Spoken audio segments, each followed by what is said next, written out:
चलो जी, आज की क्लास स्टार्ट करेंगे। आज जो हमें एक और कंसेप्ट बताना है वो हमें बताना है रिज़र्व के ऊपर ही, इन्वेस्टमेंट फ्लक्चुएशन रिज़र्व। ठीक है जी, कंसेप्ट सेम ही है। जैसे हमने कल पढ़ा था कि एक कंसेप्ट है WCR, वर्कमैन कंपनसेशन रिज़र्व, कि वो बनाया इसलिए जाता है कि वर्कर को हम कंपनसेट कर सकें। ऐसे ही हमें एक और रिज़र्व बनाते हैं, ये भी स्पेसिफिक रिज़र्व ही है, जो बनाया जाता है इन्वेस्टमेंट की वैल्यू को अगर फ्लक्चुएट हो रही है उसे वहाँ से मैनेज करने के लिए। ठीक है जी, बस। तो आज हम एक इलस्ट्रेशन देखेंगे। इससे हमारे, जैसे हमने कल एक इलस्ट्रेशन देखा WCR के ऊपर, तो सारे केसेस सॉल्व हो गए थे। तो जैसे WCR के ऊपर 4 केस थे, IFR के ऊपर भी 4 ही केस हैं। ठीक है जी, बुक में 5 दिए हुए, लेकिन जो एंट्रियाँ बनती है वो 4 ही केस की बनती हैं। ठीक, चलो जी पढ़ेंगे। इलस्ट्रेशन नंबर हम कर रहे हैं, इलस्ट्रेशन नंबर 55, पेज नंबर 3.62। ठीक है जी, पढ़ो जी। ठीक है जी, ABC 3 पार्टनर हैं जो प्रॉफिट 3:1 में बांटते हैं। उन्होंने डिसाइड किया कि हम D को एडमिशन देंगे 1/5 के लिए। ठीक है जी, और एक्सट्रैक्ट इनका बैलेंस शीट का आप लोगों को गिवन है। बैलेंस शीट में आपको क्या दिए हुए हैं, मैं बैलेंस शीट दिखा रहा हूँ 2 मिनट के लिए। ठीक है जी, बैलेंस शीट में आपको लायबिलिटी साइड IFR दिया हुआ है, कितने रुपए का, 30,000 रुपये का, और साथ साथ ही इधर आपको एसेट्स बता रखे हैं इन्वेस्टमेंट 5 लाख की। अब एक बात ध्यान सुनना, इस इन्वेस्टमेंट की वैल्यू कल को कम हो जाए, इसीलिए ये रिज़र्व बना हुआ है। अगर ये वैल्यू गिर जाती है तो इसलिए हमने रिज़र्व को मेंटेन किया हुआ है। ठीक है जी, ठीक है जी, स्टार्ट करते हैं। केस 1 पढ़ेंगे, फर्स्ट केस देखेंगे। ठीक है जी, कोई इन्फॉर्मेशन नहीं है, मतलब इसका मतलब ये कहना चाह रहा है कि मार्केट में ये तो मेरी बुक वैल्यू है, बैलेंस शीट मेरी बुक्स है, बुक्स हैं ये।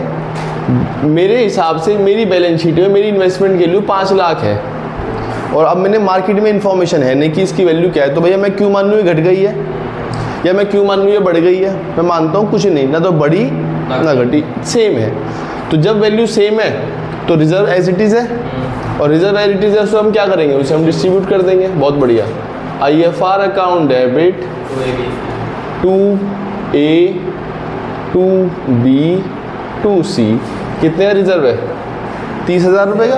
30,000 को इनके ओल्ड रेशियो में बांट दो, मतलब कितना, 15, 10, 5।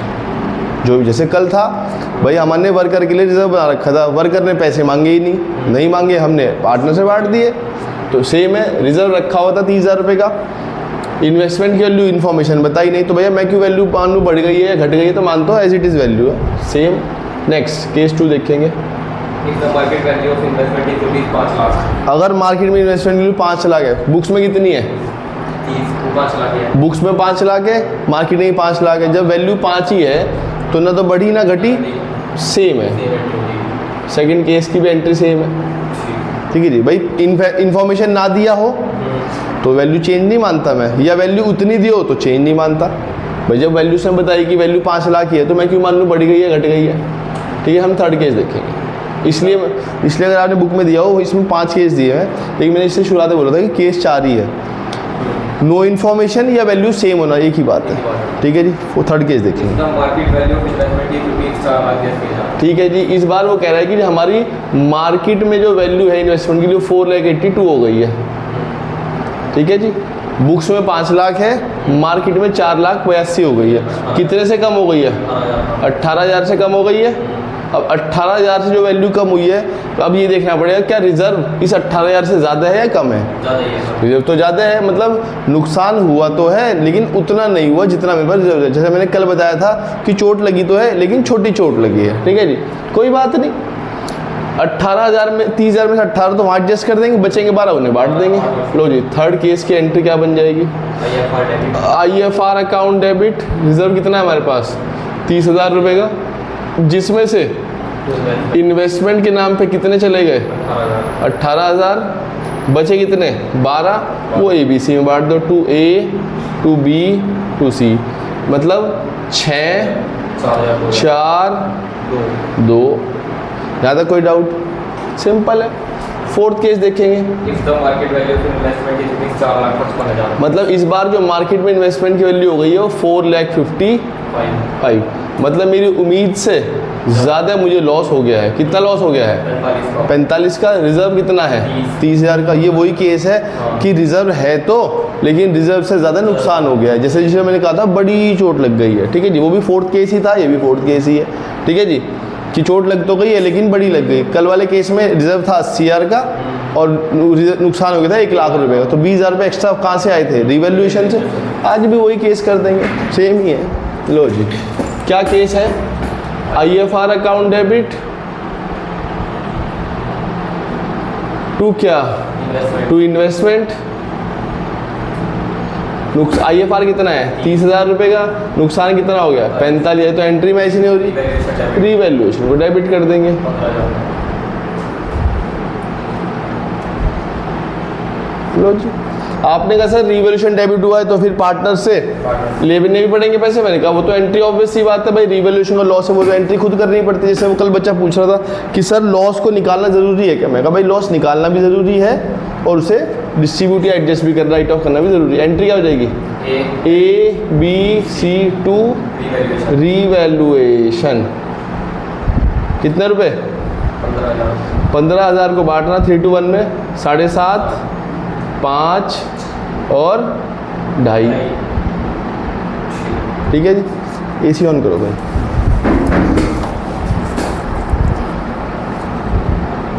बस, यहाँ तो कोई डाउट हो देख लो। ठीक है जी। बस इसका लास्ट केस है वो देखते हैं। आपने सर ये कैसा केस है? ये थोड़ा सा उस केस से अलग केस है जो हमने कल पढ़े थे। ठीक है जी। ये वो केस है जहां इन्वेस्टमेंट की वैल्यू गिर नहीं रही है, बढ़ रही है। मतलब कितनी हो गई? 5 लाख 24, अच्छा 5,24 है, ओके 5,24,000 मान लेते हैं भाई। वैल्यू गिर सकती है तो समझ में आता है, ट्रीटमेंट की वैल्यू गिरेगी या तो नहीं गिरेगी, या गिरेगी लेकिन उतनी नहीं गिरेगी इतना रिजर्व है, या रिजर्व से ज़्यादा गिर जाएगी। भाई वैल्यू बढ़ भी तो सकती है, तो इन्वेस्टमेंट है। आपने सर अगर बढ़ जाएगी तो क्या हो जाएगा? सबसे पहली बार जब इन्वेस्टमेंट की वैल्यू बढ़ रही है तो हमें क्या होगा? फ़ायदा। फ़ायदे के टाइम पे रिवैल्यूएशन क्या होता है? क्रेडिट। एंट्री क्या हो जाएगी? Investment account debit to revaluation.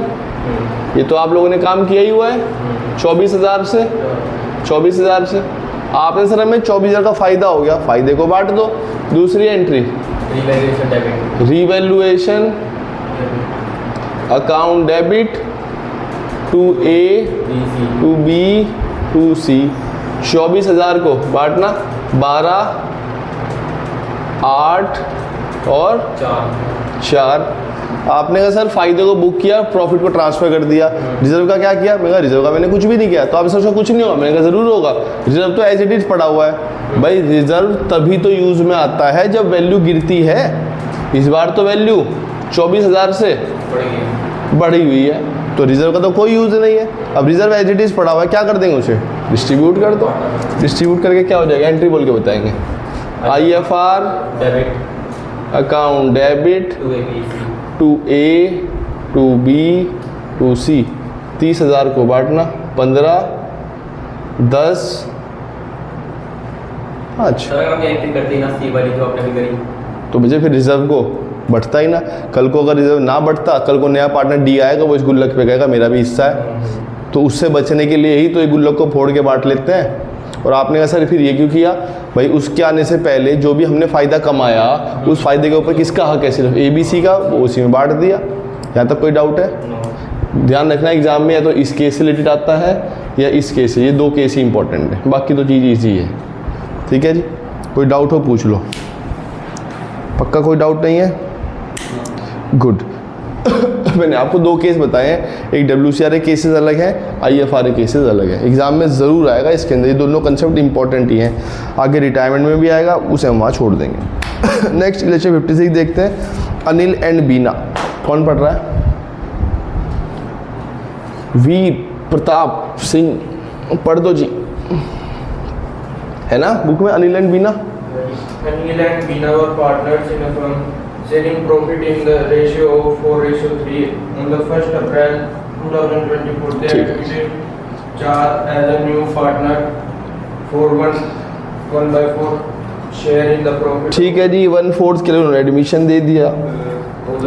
On the date of Char's admission, the balance sheet of the Anil and Bina shows a journalism of मतलब ये कह रहे हैं कि इनकी जिस दिन हमने उसे एडमिशन दिया, मैं आपको अगर क्वेश्चन ड्रॉ करूँ आपके लिए तो क्वेश्चन ये कहता है इलस्ट्रेशन नंबर 56, अनिल और बीना दो पार्टनर हैं जो प्रॉफिट बांटते हैं 4:3 में। इन्होंने चाहत को एडमिशन दिया 1/4 के लिए। जब चाहत को एडमिशन दिया उस टाइम पे उनकी बैलेंस शीट के अंदर रिजर्व रखा हुआ है। रिजर्व इधर होता है, जनरल रिजर्व कितने रुपए का? 70,000 रुपये का। और क्या दिया हुआ जी? प्रॉफिट एंड लॉस का डाइट बैलेंस। ये कौन सा बैलेंस है भाई? ये सर इधर वाला है इधर वाला? इधर वाला है सर, credit। इधर वाला Credit। प्रॉफिट एंड लॉस का ये बैलेंस है 7,000 रुपये का। ठीक है जी, ये इधर है, इसका मतलब आप समझ गए राइट ऑफ होगा। ठीक है जी, आगे बढ़ते हैं। और IFR दिया हुआ है, IFR 10,000 रुपये का। इसे बांट देंगे अगर कोई इन्वेस्टमेंट के लिए घटी हुई ना हुई हो। ठीक है जी, आगे बढ़ते हैं। The following was agreed upon Chahat admission. ये बातें लिखी हुई हैं। Chahat will bring 80,000 as his capital and the share of goodwill of premium in cash. 21,000 रुपये कैश में लेके आएगी। सबसे पहले इसी बात को ख़त्म कर देते हैं। ठीक है जी, सबसे पहले एंट्री होगी पैसे आने की। Bank account debit to to Chahat capital to premium for goodwill. कितने रुपए कैपिटल के? 80,000। कितने रुपए गुडविल के? 21। टोटल पैसे कितने हो गए? ये तो शगुन हो गया। दूसरी एंट्री, इस पैसे को बांटने के लिए। लेकिन ना ना ना, इस पैसे एंट्री में तब तक नहीं कर सकते जब तक मेरे पास जब तक रेशो ना हो। ये खतरे की घंटी है। यहाँ पे दिमाग चल जाना चाहिए कि अगर ये एंट्री करनी है तो हमारे पास रेशो होना ज़रूरी। रेशो के लिए दो तरीके हैं, तो ओल्ड को सेक्रीफाइस मान लो अगर लैक ऑफ इन्फॉर्मेशन है, नहीं तो फिर निकाल लो भाई सेक्रीफाइस। देखना भाई कोई तरीका दिया हुआ है क्या न्यू रेशो सेक्रीफाइस रेशो निकालने का? हाँ जी।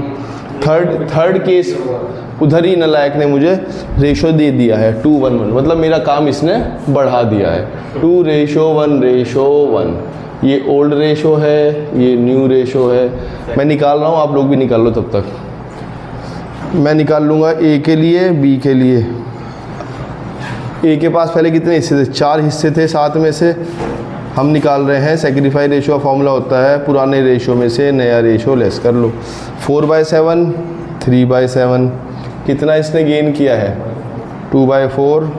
और इसने गेन किया है 1/4। क्या रहा है?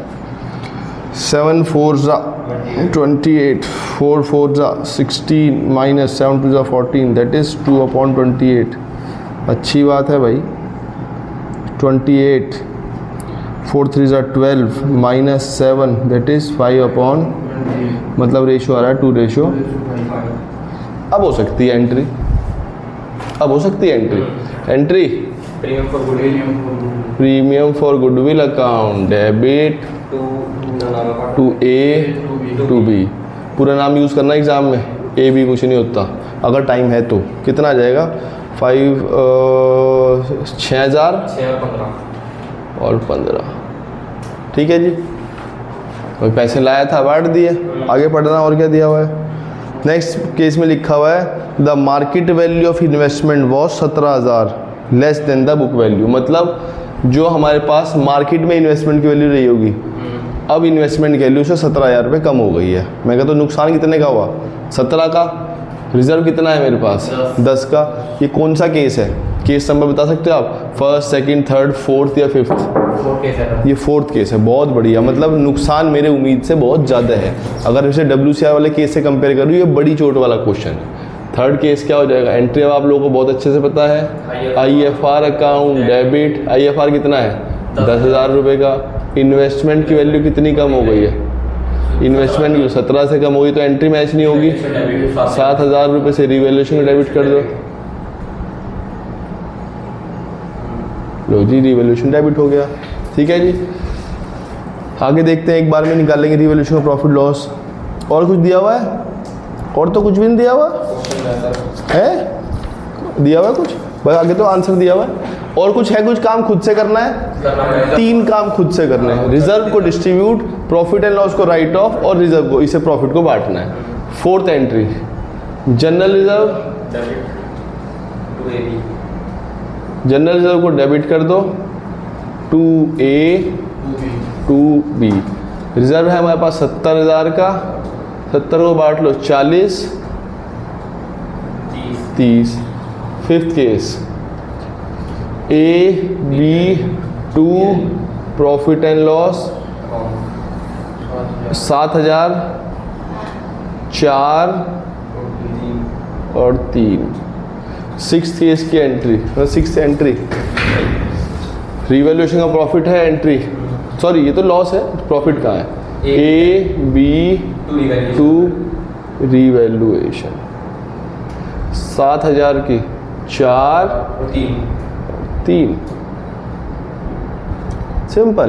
यहाँ तो कोई डाउट होना भी नहीं चाहिए, ये बिल्कुल बेसिक क्वेश्चन है, ठीक है जी। अभी जब मैं बड़ा क्वेश्चन कराऊंगा उन सब में इन चीज़ों को यूज़ कराऊंगा, अभी मैं छोटी छोटी चीज़ों को बार बार रिपीट कराया जा रहा हूँ। अगर आपने ध्यान दिया ये एंट्री में बार डाल रहा हूँ, ये एंट्री कितनी बार डल चुकी है कल से? हर बार डल रही है ये एंट्री, पैसा आने की बटने की, ठीक है जी। रिजर्व, अब रिजर्व भी जुड़ना शुरू हो गया, बार रिजर्व आ रहा है। कल कुछ क्वेश्चन 3-4 दिन पहले तक रिजर्व नहीं आ रहा था, बार रिजर्व भी आ रहा है, राइट ऑफ तो चल ही रहा था। तो अब सब चीज़ों को हमें जोड़ के चूज़ करना है, ठीक है जी। एक क्वेश्चन और देखते हैं, कौन सा क्वेश्चन है जी? एक्स एंड वाई देख लेते हैं, अच्छा लग रहा है। कौन पढ़ेगा? अखिल बाबू पढ़ रहे हैं। X and Y were partnering up from sharing profit and losses in the ratio 3:2. ठीक है जी। Their balance sheet as 31st March. Balance sheet show कर रखी है, मतलब बैलेंस शीट जैसे मैं यहाँ बनाता हूँ ऐसे उसमें बैलेंस शीट बना के दे रखी है। अब बस इसमें से कुछ चीज़ों को हमें डिस्ट्रीब्यूट करना होगा, कुछ चीज़ों को राइट ऑफ करना होगा, बाकी जो एडजस्टमेंट देंगे उनके हिसाब से क्वेश्चन करना होगा। चलो जी, मैं पहले एडजस्टमेंट पढ़ता हूँ। नीचे क्वेश्चन में कहते हैं उन्होंने जेड को एडमिशन दिया है 1 अप्रैल 2024 में, न्यू रेशो गिवन है 2:1:1। ओल्ड पता है, न्यू पता है, सेक्रीफाइस निकालना जरूरी है क्योंकि गुडविल को बांटना है। अगर क्वेश्चन में गुडविल ना होगी तो फिर मैं नहीं करूँगा, फिर मैं सेक्रीफाइस नहीं निकालूंगा। क्वेश्चन में न्यू मुझे मतलब ये वाली प्रीमियम फॉर गुडविल नहीं होगा। आपने सर क्यों नहीं होगा? वो हो सकता है क्वेश्चन मिसिंग कर दिया हो, ठीक है जी, लेकिन ऐसे एग्जाम में क्वेश्चन नहीं आएगा जहाँ गुडविल ना हो। क्वेश्चन में लिखा हुआ जी claim on account of WCR 10,000 रुपये और मार्केट वैल्यू ऑफ इन्वेस्टमेंट 46,000। मतलब ये दो उसी केस के ऊपर है जो मैंने कल और आज कराया। एक WCR के ऊपर क्वेश्चन बना हुआ है और एक IFR के ऊपर। आप इसे ना तो उसने ये बताया कि कितने रुपए लेके आया वो गुडविल के, और ना वो ये बताया कितने रुपए लेके आया वो कैपिटल के लिए। नहीं जरूरत है भाई, नई एंट्री होगी, ठीक है जी, लेकिन प्रैक्टिकली ऐसा पॉसिबल नहीं होता है। तो क्वेश्चन है, ठीक है जी। क्वेश्चन रिक्वायरमेंट है give necessary journal entry to adjust the accumulated profit and loss. कह रही जी जनरल एंट्री दे दो एक्यूमुलेटेड प्रॉफिट और लॉस को बांटने की। मैंने कहा ठीक है, लो जी। बस कल से हमारे बड़े क्वेश्चन शुरू हो जाएंगे बस, ठीक है जी। बस हमारे मान लो 22 से एक इलस्ट्रेशन रह गए हैं, 20-21 रह गए हैं, वही कराने में बचा हुआ कंसेप्ट निकल जाता है। कल से फाइनली जो एग्ज़ाम में 6 नंबर का क्वेश्चन आएगा वो सॉल्व होना शुरू हो जाएगा, अकाउंट बनने स्टार्ट हो जाएंगे कल से। अरे होमवर्क किया आपने भाई? वीर सिंह क्यों भाई? यार तुम कहाँ चले जाते हो रोज यार? है बुआ और क्या? हरिद्वार जाम में? यहाँ सुबह सुबह पढ़ के हरिद्वार में जाकर फंस गए जाम में। चलो कोई नहीं, करेंगे बात, पहले क्लास रिकॉर्ड हो जाए फिर करता हूँ बात तुमसे। 57 सबसे पहले एडजस्टमेंट करते हैं। सबसे पहले क्या दिया हुआ जी हमारे पास?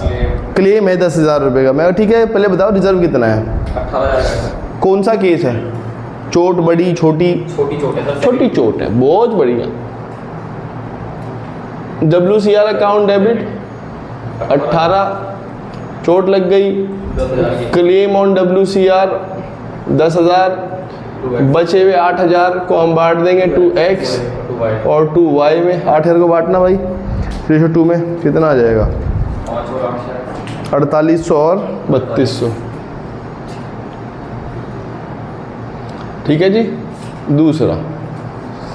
दूसरा कहता है जी इन्वेस्टमेंट के ऊपर, इन्वेस्टमेंट की वैल्यू अब किताबों में 46 रह गई है। मैंने कहा ऊपर कितनी है बुक्स में?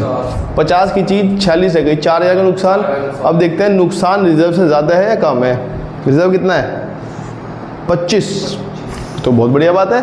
नुकसान रिजर्व से कम है, अच्छी बात। रिवैल्यूएशन नहीं खुलेगा। IFR debit 25,000, investment 4, 2x 2y।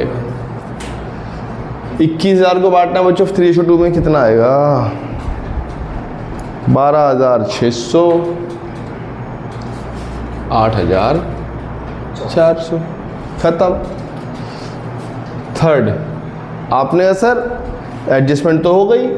मैं कहा एडजस्टमेंट ही तो हुई है, कुछ काम खुद से भी तो करना होता है। क्या क्या काम है वो ऊपर देखना पड़ेगा बैलेंस शीट में। देखते हैं सबसे पहले क्या दिया, क्रेडिटर नहीं। EPF को हाथ मत लगाना। बच्चा क्या करता है, EPF को ही बांट देता है। सबसे कॉमन मिस्टेक है बच्चा EPF को बांट देता है। EPF को कभी हाथ मत लगाना। हम सर EPF होता क्या है? EPF वो होता है एम्प्लॉय प्रोविडेंट फंड। वो फंड है जो एम्प्लॉय ने अपने लिए कल को जब वो रिटायर होगा उसके लिए उसने फंड बनाया, उसे बोलते हैं EPF। जैसे सपोज करो एक फंड है WCR, वो कंपनी के मालिक ने बना रखा है कि अगर किसी वर्कर के चोट लग जाती है तो उसे कंपनसेट करने के लिए मैंने गुल्लक बना रखी है जो वर्कर ने अपने हाथ से बनाई है। वर्कर एम्प्लॉय खुद पैसे डाल रहा है उसके अंदर, उसमें वर्कर का कोई भी रोल नहीं है। कल को किसी वर्कर की चोट लग गई, वो कोई भी हो सकता है, तो उसमें से कुछ पैसे निकाल के मैं उसे दे दूंगा, ठीक है। एक गुल्लक वो है जो एम्प्लॉय ने, जो मेरे यहाँ पे मजदूर हैं, ठीक है, जिसे एम्प्लॉय बोलते हैं। मजदूर और एम्प्लॉय फर्क है। मैं एम्प्लॉय की बात कर देता हूँ। एम्प्लॉय ने खुद से एक गुल्लक लेके आए और वो हमारे जो ऑफिस है, जो बॉस है, उससे पास रखवाई और उससे कहा जी इस गुल्लक में हम हर महीने पैसे डालते रहेंगे, ठीक है जी। और जब हम में से रिटायर होंगे, भाई रिटायर तो हर कोई होगा, जब हम रिटायर होते रहेंगे तो ये पैसे में गुल्लक में हम अपना अपना हिस्सा लेके घर चले। तो क्या उस गुल्लक के ऊपर एम्प्लॉयर जिसने वो बनवाई, जो उसका कंपनी का मालिक है, उसका कोई हक है उसके ऊपर? उसका कोई भी हक नहीं है। कल को अगर हमारी कंपनियों को चेंज होना शुरू हो जाए तो वो तो पैसे में उन्हें, वो गुल्लक में उन्हें ऐसा सरका दो। मैंने कहा भाई ये आप लोग की है, इसे आप ले जाओ, इसमें मेरा कोई भी रोल नहीं। हाँ, ये वाली गुल्लक जो WCR मैंने बनाया था उसके ऊपर मेरा हक है। अगर आप लोगों को चोट वोट नहीं लगती तो ये मेरी है, ये आप लोगों ने बनाई थी, इसे आप ही रखो। कैसे करना है वो आप रखना, इसका अंदर मेरा कोई भी रोल नहीं है, ठीक है जी। इसे ऐसे समझ लेना कंसेप्ट को। तो EPF को कभी भी हाथ मत लगाना, छोड़ देना उसे एज इट इज। आगे बढ़ते हैं। कंटिजेंसी रिजर्व है, बट जाएगा भाई, बिल्कुल बच्चों वाली एंट्री। और भी चीज़ें देखना, कहीं मैं एक साथ ही एंट्री मार दूंगा अगर कोई चीज़ बढ़ती है। कंटीजेंसी है, PL है, WCR कर चुका हूँ, IFR का भी हो चुका है। तो लाओ 2 एंट्री इकट्ठी मार देता हूँ। क्या क्या एंट्री रहेगी? Contingency reserve account. मुझे हालांकि मैं कंपाउंड मार भले ही रहा हूँ यहाँ, लेकिन आप लोगों को मैं मना करता हूँ, क्योंकि हो सकता है बच्चे मेरे बांटने में कुछ समझने में गलती हो जाए, ठीक है। वो तो मेरे तो समय बचाना है अपना, मैं तो बोर्ड है, रब कर दूंगा, कल कह दूंगा बच्चे सॉरी गलती को दोबारा ठीक कर दूंगा। आप लोगों का एग्जाम में नंबर कटेगा सीधा ही। Contingency reserve account debit, profit and loss account debit, 2x 2y। Contingency reserve कितना है हमारे पास? 30। PL कितना है? 45। कितने हो गए? 75। 75 को बांटना भाई 3:2 में।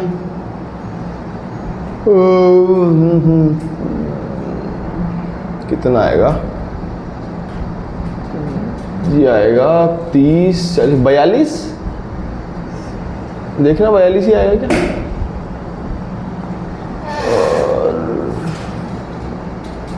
42 ही आएगा क्या? 45 आ रहा है, सॉरी। हाँ 45 और 30, 30 और 15 45 होता है ना। हाँ ठीक है। फोर्थ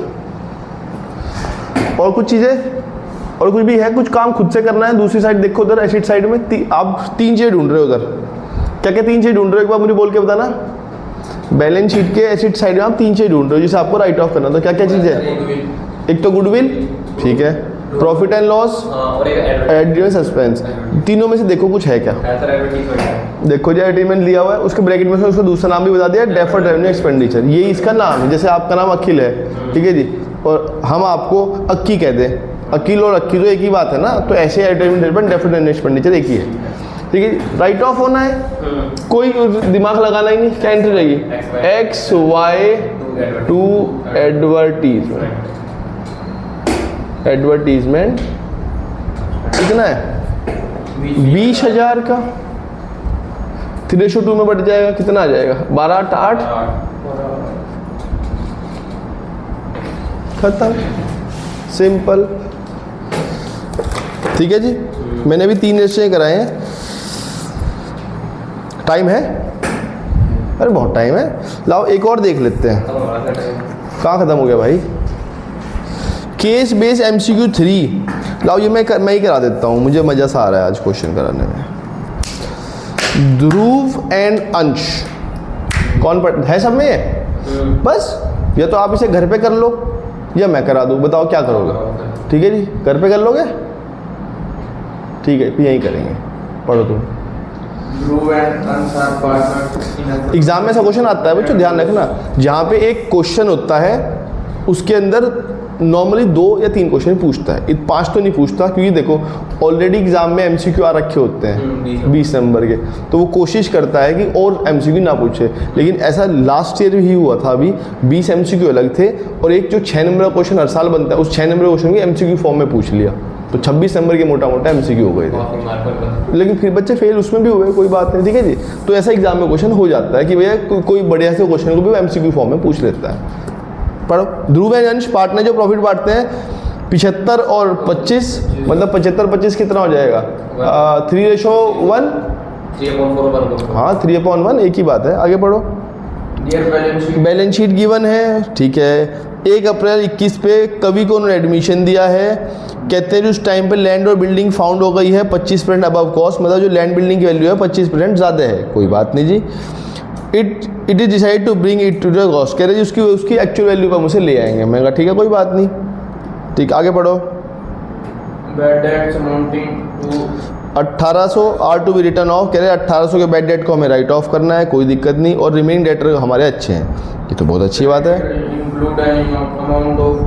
5,000 ठीक है जी, 5,000 रुपये की जो कमीशन है उसमें जो क्रेडिटर है उसमें 5,000 रुपये की कमीशन है जो अमर से हमें रिसीव हुई थी, ठीक है जी। The necessary adjustment is required to made, necessary adjustment mark कर देंगे। कहते लाइबिलिटी ऑन अराउंड WCR के ऊपर जो क्लेम आ गया वो 3,000 का गया, WCR 5,000 रुपये का है, 2,000 को हम देख लेंगे क्या करते हैं।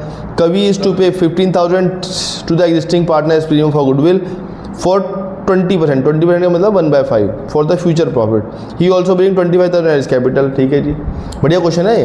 क्वेश्चन में देखो पूछता क्या है, पहला केस है, ये तो मैं पूरा क्वेश्चन सॉल्व करूँ भाई, मैं क्यों सॉल्व करूँगा? जो MCQ बेस्ड क्वेश्चन सॉल्व करने का तरीका ये है कि क्वेश्चन पढ़ो, जो पूछ रहा है उसके हिसाब से सोचो, ठीक है जी। पढ़ते हैं जी। पहला क्वेश्चन है, एट द टाइम ऑफ कवि admission the WCR reserve is, कह रहे जी कि WCR कितना होगा? मैं कहा सिंपल है, देखो जी ये रब कर देते हैं। रिजर्व कितना था? 5,000 रुपये का था, जिसमें से 3,000 क्लेम आ गया, एंट्री क्या डल गई होगी? WCR डेबिट 5,000, 2 क्लेम 3,000 और 2 ध्रुव और 2 अंशी। ध्रुव अंशी 2,000 को बांट दो 3:2 में, मतलब कितना आ जाएगा? 1,500 500। देखो जी क्वेश्चन क्या करता है, 5,000 will be credited to capital account, गलत है। 3,000 will be credited to old partner, 2,000 will be credited to partner to the capital account of old partner, 2,000 will be debited to option 3। कह रहे जी 2,000 रुपये क्रेडिट कर दो, कर दिया जी।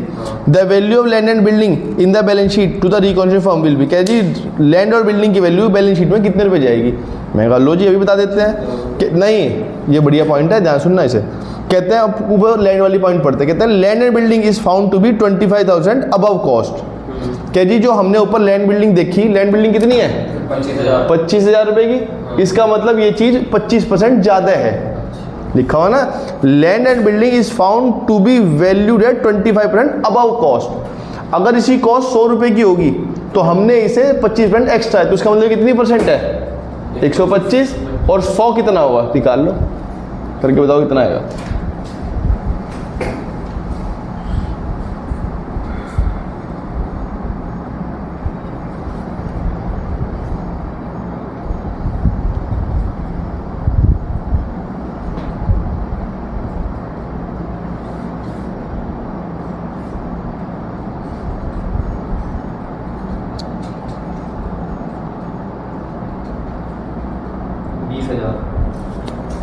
$20,000, तो ये इसकी कॉस्ट है। हम 25,000 की चीज़ को 5,000 रुपये से कम करना है तो रिवैल्यूएशन कितने से डेबिट हो जाएगा? 5,000 रुपये से। आप एक रिवैल्यूएशन बनाओगे, आप एक रिवैल्यूएशन अकाउंट बनाओगे तो यहाँ लिखोगे टू लैंड एंड बिल्डिंग 5,000। लेकिन उसने ये नहीं पूछा, देखो उसने क्वेश्चन में पूछा क्या है, बच्चा 5,000 जवाब देगा। एग्जाम में बच्चा सोचता अच्छा वैल्यू 25% ज़्यादा है, ठीक है 5,000 से कम कर दूंगा, ठीक है वो 5,000 में भी जाता है, ऐसा नहीं है आप 5,000 जवाब दोगे, जवाब 5,000 नहीं, क्वेश्चन को ध्यान से पढ़ो। और देखो ऑप्शन दिया हुआ है 5,000 रुपये का, उसे पता है कि बच्चा 5 पे आएगा। देखो क्वेश्चन पूछा गया the value of land and building is in the balance sheet of the reconstitution firm. तो जी रिकॉन्स्टिट्यूशन फर्म में value of land and building कितनी दिखाओगे, 5 या 20? 20। ऑप्शन बी 20,000 रुपये, ना कि सी। ठीक है जी, ये सबसे कॉमन मिस्टेक है, बच्चे को मैं कितना ही समझा दूँ वो इस 5 पे आ जाएगा, कह रहा है ठीक है रिवैल्यूएशन डेबिट होगा 5,000 में, ठीक है 5,000 लिख दे। वो पूछ रहा है कि बैलेंस शीट में वैल्यू क्या जाएगी, मैं कहा भाई बैलेंस शीट में 25 थी, 5 से कम हुई तो वैल्यू कितनी आएगी, 25। ठीक है जी आगे पढ़ते हैं। कहते हैं जी अच्छा third question, to adjust the creditor adjustment. Third क्या केस करेंगे, क्या करेंगे जी, क्रेडिटर इंक्लूड करता है 5,000 receive as commission from Amar, the necessary adjustment is required in the entry जाएगी, क्रेडिटर डेबिट हो जाएगा। ठीक है जी, अब क्वेश्चन ऑप्शन दिया हुआ है कमीशन विल बी क्रेडिटेड ना, creditor will be debited, sorry creditor will be credited नहीं, Amar will be debited, Amar का तो नाम मतलब ही नहीं है। Option D creditor will be debited by 5,000, तो एंट्री जाएगी क्रेडिटर अकाउंट डेबिट क्रेडिटर, एक minute, creditor included amount of 5,000 received as commission from Amar, the necessary, भाई एंट्री होनी चाहिए थी क्रेडिटर टू कमीशन और कमीशन टू रिवैल्यूएशन, तो इसका ऑप्शन ए और डी दोनों है। देखना पीछे ऑप्शन का आंसर क्या दिया हुआ है, see answer in the books, और पीछे आंसर देखेंगे 2 मिनट के लिए, पीछे आंसर क्या है, आंसर कहाँ दिए हैं,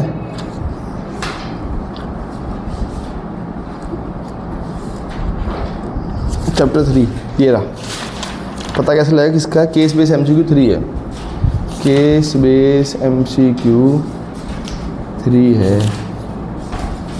ऑप्शन आंसर नहीं दिए क्या, ये तो कह रहा है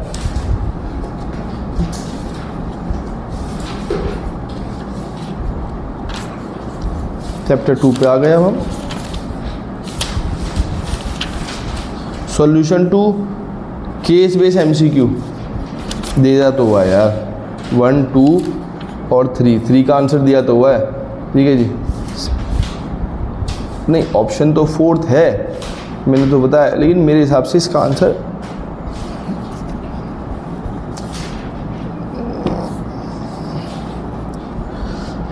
क्रेडिटर तो डेबिट होगा 5,000 से ही तो कंफर्म है।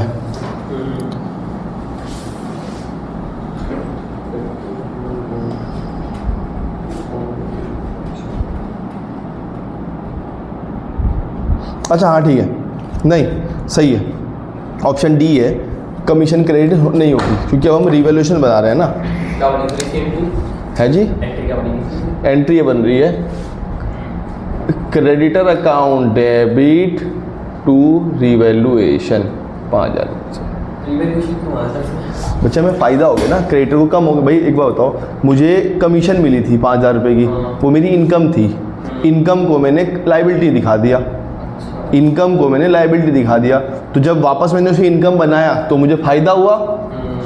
ठीक है जी, और मेरी लाइबिलिटी कम हो गई, लाइबिलिटी कम होने से मेरा फ़ायदा हो गया। ठीक है, तो क्रेडिटर कम हो गए 5,000 रुपये से। भाई मैं कह रहा हूँ मुझे किसी को 5,000 देने थे, बाद में पता लगा अरे ये तो 5,000 देने ही थे, तो मैंने क्रेडिटर को कम कर लिया, और मैं कहा अरे ये तो फ़ायदा है, इसे जोड़ लो क्रेडिटर में, रिवैल्यूएशन डाल दिया। ठीक है जी, मैं सोच रहा था एंट्री डलेगी क्रेडिटर टू रिवैल्यू, मैं एंट्री डाल रहा था क्रेडिटर टू कमीशन और फिर कमीशन टू रिवैल्यूएशन। मैं कमीशन, उसने कमीशन और कमीशन काट दिया, उसने कहा पहले एक बार क्रेडिट करो फिर डेबिट कर रहे हो, टू का एंट्री डाल दो क्रेडिटर टू रिवैल्यूएशन। मैं इसलिए कंफ्यूज था कि मैं कमीशन और क्रेडिट करके मैं ऑप्शन ए भी देख रहा था कि ऑप्शन ए भी सही हो सकता है, वो एक्चुअली में ऑप्शन ए सही नहीं है, क्रेडिटर और कमीशन, कमीशन को हम क्रेडिटर नहीं कर सकते। ठीक है जी, आगे देखते हैं ऑप्शन 4, क्वेश्चन 4 सबसे बढ़िया चीज पॉइंट है, the provision for doubtful debt in the reconstitution firm will be. कह जी प्रोविजन फॉर डाउटफुल डेट कितना होगा रिकॉन्स्टिट्यूशन में, सवाल का जवाब देंगे। कहते हैं जी कहाँ है point, flow bad debt amounting to 1800 to the remaining debtor are good, और कह रही बटे हुए डेटर 1800 के हैं। तो क्वेश्चन में कहते हैं हमें नुकसान कितना हुआ 1800 रुपये का, मैं तैयार कितने के लिए था, रिजर्व कितने के लिए बना रखा था मैंने 1500, मेरी उम्मीद से कितना ज़्यादा लॉस हो गया 300 रुपये का, वो 300 रुपये लॉस कहाँ चला जाएगा रीवैल्यूएशन में। लो जी एंट्री देख लो, एंट्री क्या डल जाएगी, एंट्री डल जाएगी प्रोविज़न फॉर, पहले तो एंट्री डालना bad debts account debit to debtor, कितने रुपए से 1800 रुपये से 1800, ये तो एंट्री ही डल गई, ये 1800 है। दूसरी एंट्री आपने सर बेड डेट तो 1800 का हुआ, तो बेड डेट पीएल में जाने वाला था 1800 रुपये, फिर आपको याद है मैंने तो प्रोविज़न बना रखा है, एंट्री डाल दी provision for doubtful debts account debit 1500, भाई रिजर्व तो 1500 का ही एक तरह से प्रोविज़न। आपने सर मुझे नुकसान हो गया 1800 रुपये का, टू बेड डेट्स 1800 रुपये का, आपने कहा ये वही वाला केस है जैसे आप कैसे कहते हो जैसे चोट लगी, रिजर्व बना रखा था 1500 का, चोट लग गई 1800 की, रिजर्व बना रखा था 1500 का, चोट लग गई 1800 की, मेरी उम्मीद से कितनी बड़ी चोट लग गई 300 रुपये की, वो 300 कहाँ चला जाएगा रीवैल्यूएशन में। वैसे ही कंसेप्ट उससे रिलेट नहीं करता, ये कंसेप्ट उससे अलग है, लेकिन समझाने के लिए बच्चों को ऐसे समझाया जाता है कि बच्चे प्रोविजन फॉर डाउटफुल डेट को भी वैसे समझने जैसे आप WCR को कंसेप्ट समझते हो, बच्चा समझ जाता है कि अच्छा ये वैसा ही है कि मैंने एक रिजर्व बना रखा है और वर्कर ने कोई चोट लग गई उसे मुझे पैसे देने हैं, ऐसी ही वहाँ पे है कि मैंने एक गुल्लक बना रखी है प्रोविजन के नाम से, प्रोविजन रिजर्व में बहुत अंतर है, ठीक है जी। तो मैंने एक गुल्लक बना रखी है और कल को अगर कोई मेरा पैसा मरेगा तो उस पैसे को, मरे हुए पैसे को मैं वहाँ से एडजस्ट कर लूँगा। तो गुल्लक में थे 1500 रुपये, नुकसान हुआ 1800 का, तो पहले मैंने नुकसान को बुक किया बेड डेट टू डेटर, क्योंकि डेटर मुझे 1800 रुपये से कम करने हैं, ठीक है जी। फिर मुझे याद आया कि अरे मैंने तो गुल्लक बना रखी है, नुकसान तो मुझे एक्चुअली में 1800 का हुआ ही नहीं, मैं तो तैयार था ऑलरेडी कितने के लिए 1500 के लिए, तो 1500 के लिए रिजर्व में तैयार था, नुकसान हुआ 1800, तो 300 रुपये मेरे उम्मीद से ज़्यादा हुए, तो आ गया। अब क्वेश्चन ये कुछ जो भी मैंने सारी कथा समझाई है, इस कथा से उस क्वेश्चन में कोई भी लेने नहीं, क्वेश्चन में कुछ और पूछा हुआ है। अब क्वेश्चन देखना, आपने फिर समझाया क्यों, देखो वो पूछ रहा है जी provision for doubtful debt in the reconstitution firm will be, क्या जी अब जो नई बैलेंस शीट बनेगी उसमें नया प्रोविजन कितने नया बनाओगे, मैं कहा मैं क्यों बनाऊंगा, आपने सर क्यों, आपके पास डेटर थे ऑलरेडी 18,500 रुपये के जिनसे आपको पैसे लेने थे, 1800 रुपये मर गए, तो कितने रुपये रह जाएंगे आपके रह जाएंगे 16,800 रुपये आपको और लेने हैं अभी लोगों से, 16,800 16,700 रुपये जाएगा, 16,700 रुपये, ठीक है जी। तो आपने सर इनके ऊपर डाउट नहीं करोगे आप, मैं कहा मैं तो डाउट करता हूँ। उसमें एक लाइन लिखी हो, देखो लाइन क्या लिखी हुई है, the remaining debtor are good, मतलब ये जो बचे हुए लोग हैं ये सब अच्छे, अरे वाह ये लोग अच्छे लोग हैं, अच्छे लोग का मतलब इनके ऊपर शक मत करो, जो गंदे लोग थे उन्हें आपने हटा दिया, भागो यहाँ से। 18,500 लोगों से लेने थे, 1800 लोग गंदे निकल गए, उन्होंने कहा हम पैसे देते नहीं, मैं कहा तुम्हें तो मुझे पहले ही डाउट था कि तुम पैसे लेके भागोगे और तुम्हारे लिए मैं ऑलरेडी तैयार था। उसने कितने के तैयार था, मैं कहा मैं 1500 रुपये तैयार था, कह रहा फिर भी देख नुकसान तो दे ही गए 300 का, मैं कहा चलो कोई बात नहीं, ठीक है जी, मैं कहा कोई बात नहीं, पैसा मर गया। अब मैंने कहा भाई सब लोगों में से गंदे लोग को निकाल दे, 17-16-700 लोग रह गए, मैं कहा तुम टेंशन ना लो, तुम पे मुझे कोई शक नहीं है, तुम मेरे पैसे दे दोगे। तो उसे मुझे क्या अब इनके ऊपर दोबारा प्रोविजन बनाओगे, मैंने कहा नहीं, ऑप्शन है नील, ऑप्शन ये था। कहानी को इसे समझाया क्योंकि जरूरी नहीं एग्जाम में यही कहानी है, हो सकता है क्या पूछ ले वो, इसे पूरी कहानी समझानी पड़ती है।